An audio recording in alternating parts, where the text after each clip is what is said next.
नमस्कार साथियों, मेरे इस YouTube चैनल पर आप सबका स्वागत है। दोस्तों, थोड़ी देर पहले UKPSC Uttarakhand public service commission के द्वारा जो आपकी प्रवक्ता संवर्ग की भर्ती है, सामान्य और महिला शाखा की, जिसका एक बार नोटिफिकेशन आने के बाद स्क्रीनिंग हट गया और उसके बाद दोबारा ये परीक्षा अब प्रस्तावित थी और इसमें जो है इन्होंने आज सिलेबस नया पाठ्यक्रम इसमें जोड़ा है, जिसमें एक पीडीएफ के माध्यम से पेपर का नया पैटर्न और सिलेबस को जो है ऑफिशियल कर दिया गया है।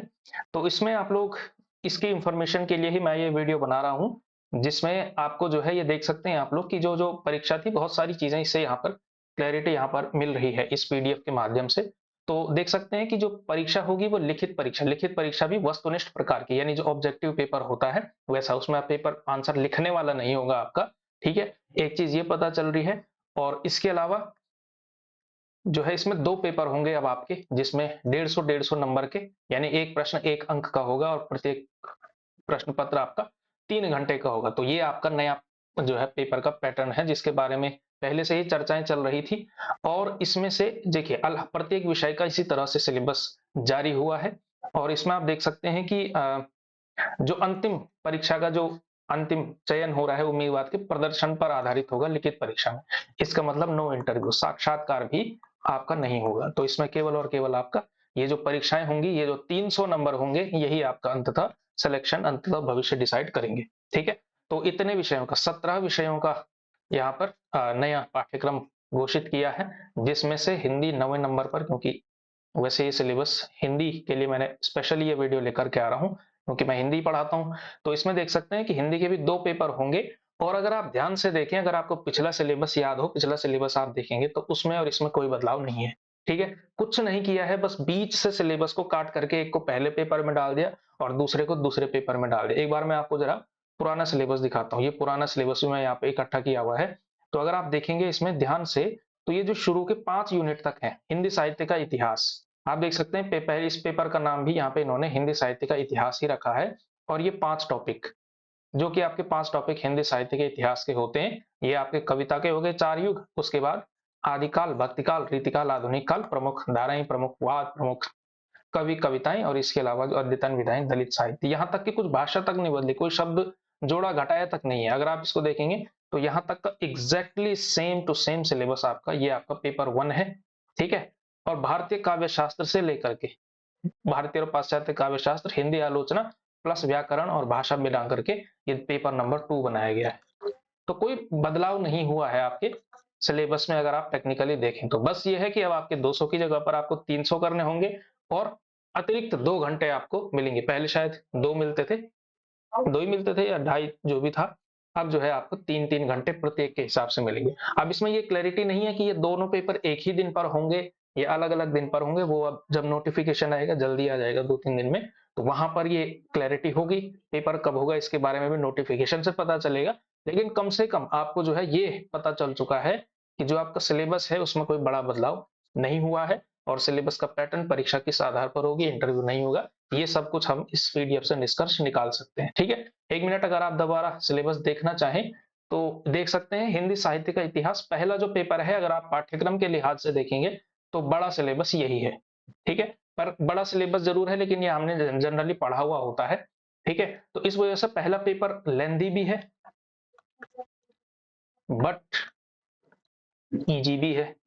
लंबा जरूर है, लेकिन ये सबने पढ़ा हुआ होता है। ठीक है? थोड़ा सा और गहरा पढ़ना पड़ेगा, क्योंकि इसमें ज्यादा क्वेश्चन आ रहे हैं भाई, है ना? 100 क्वेश्चन बढ़ गए ओवरऑल, अगर आप देखें तो अब और क्वेश्चन आएंगे तो ज्यादा थोड़ा सा गहराई में आपको जाना पड़ेगा। तो हिंदी साहित्य का इतिहास ये पूरा का पूरा है ही, जिसमें दलित साहित्य से लेकर तमाम रेखा चित्र, संस्मरण, यात्रा, वृतांत, आत्मकथा, ये गद्य विधाएं हैं और तमाम गद्य और काव्य की सारी चीजें हैं।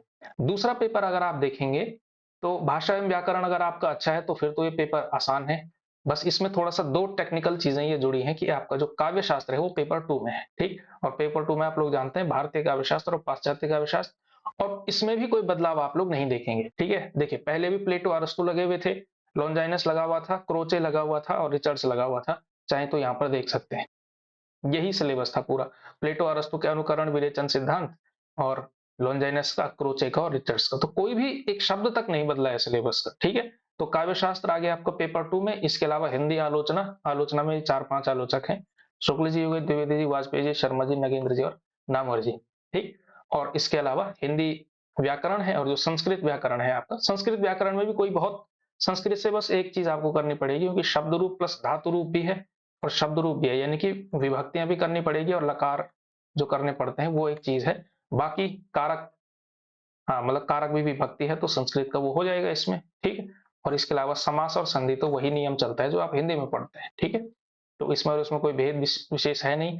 बाकी इसमें मुहावरे, लोकोक्तियां हैं, कुछ सूक्तियां हैं जो हम पहले भी पढ़ते हैं। इसके अलावा हिंदी भाषा वाला जो टॉपिक है, भाषा का उद्भव विकास पढ़ना पड़ता है, लिपि का उद्भव और विकास पढ़ना पड़ता है, हिंदी भाषा के विविध रूप, कौन कौन से रूप हैं, यही सब, राजभाषा, राष्ट्रभाषा, संपर्क भाषा, इसकी उपभाषाएं कौन सी हैं, बोलियां कौन सी हैं, किस क्षेत्र में कौन सी बोली जाती है, वर्गीकरण और क्षेत्रीय तमाम ज्योग्राफी के आधार पर आपको पढ़ना पड़ेगा। और सातवां जो है उत्तराखंड का साहित्य और संस्कृति का सामान्य परिचय, ठीक है। तो सामान्य में कुछ जो विशेष, जिन्होंने गढ़वाली, कुमाऊनी, जौनसारी के जो प्रमुख साहित्यकार हुए, और उत्तराखंड का जो साहित्य का समग्र कहीं ना कहीं थोड़ा सा इतिहास है, इसकी आपको सामान्य जानकारी पूछी जाएगी। तो ये जो है आपका नया सिलेबस है, नया पैटर्न है बस। तो मेरे हिसाब से तो पहला लेंदी जरूर है, मतलब अगर आप आकार के हिसाब से देखें लेंदी, बट इजी, थोड़ा सा डेप्थ बढ़ानी पड़ेगी आपको इसमें। और इसमें जो पेपर नंबर 2 है ये काव्य शास्त्र का है और आलोचना का है। तो इसमें जनरली लोग फंसते हैं, कई लोगों को लगता है कि थोड़ा सा डिफिकल्ट है, तो इसको हम कह सकते हैं कि relatively, relatively short but difficult. तो दोनों ही पेपर का महत्व इस हिसाब से बन जाता है। पहले में ज्यादा पढ़ना पड़ेगा लेकिन पढ़ा जाएगा, आसान होगा। इसमें थोड़ा कम पढ़ना पड़ेगा, कम भी क्या, पढ़ना तो सभी पड़ेगा, लेकिन तब भी थोड़ा सा कम है जरूर सिलेबस, लेकिन डिफिकल्ट है तो बार बार पढ़ना पड़ेगा, चीजों को समझना पड़ेगा। तो दोनों में समय भी सेम लगेगा और पढ़ना भी पड़ेगा। और इसका मतलब व्याकरण से भी और भाषा से इस बार क्वेश्चन बढ़ जाएंगे। काव्य शास्त्र इस बार और ज्यादा बढ़ेगा क्योंकि टेक्निकल हो गया। पहले फॉर एग्जाम्पल भारतीय काव्य शास्त्र से अगर पुराना पैटर्न होगा, माना 25 ही क्वेश्चन आए थे, तो इस बार मान के चलिए कि आप 40 प्लस क्वेश्चन आप यहाँ से आ सकते हैं। पिछली बार मुश्किल से मुश्किल 10, 12, 15 क्वेश्चन आए होंगे, अब 40 तक भी क्वेश्चन आ सकते हैं। फॉर एग्जाम्पल 40 यहाँ से आ गए, 20 यहाँ से आ गए, 60 यही हो गए, फिर यहाँ से भी आ जाएंगे 30-40 क्वेश्चन, ऐसे ही यहाँ से भी बढ़ जाएंगे क्वेश्चन कुल मिला के, है ना।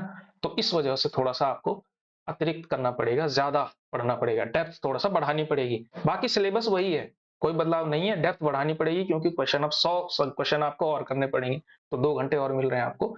तो कुल मिलाकर के क्रक्स यही है। बाकी नोटिफिकेशन में क्या होगा, पेपर कब होगा, कैसे होगा, कौन फॉर्म भरेगा, कौन नहीं भरेगा, किससे फीस लेंगे, किससे नहीं लेंगे, कितनी सीटें आएंगी, ये सब जो है ऑफिशियल नोटिफिकेशन में जानकारी आपको मिली जाएगी। फिलहाल सिलेबस आपको मिल गया है तो सिलेबस में पढ़ा हुआ ही होगा, रिवीजन ही करना है, डेप्थ बढ़ानी है बस कुल मिलाकर के, ठीक है।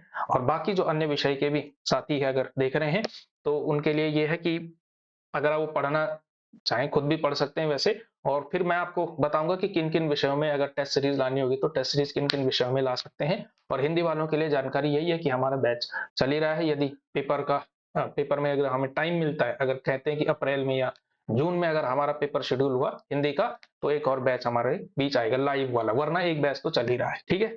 चलिए, धन्यवाद आपका।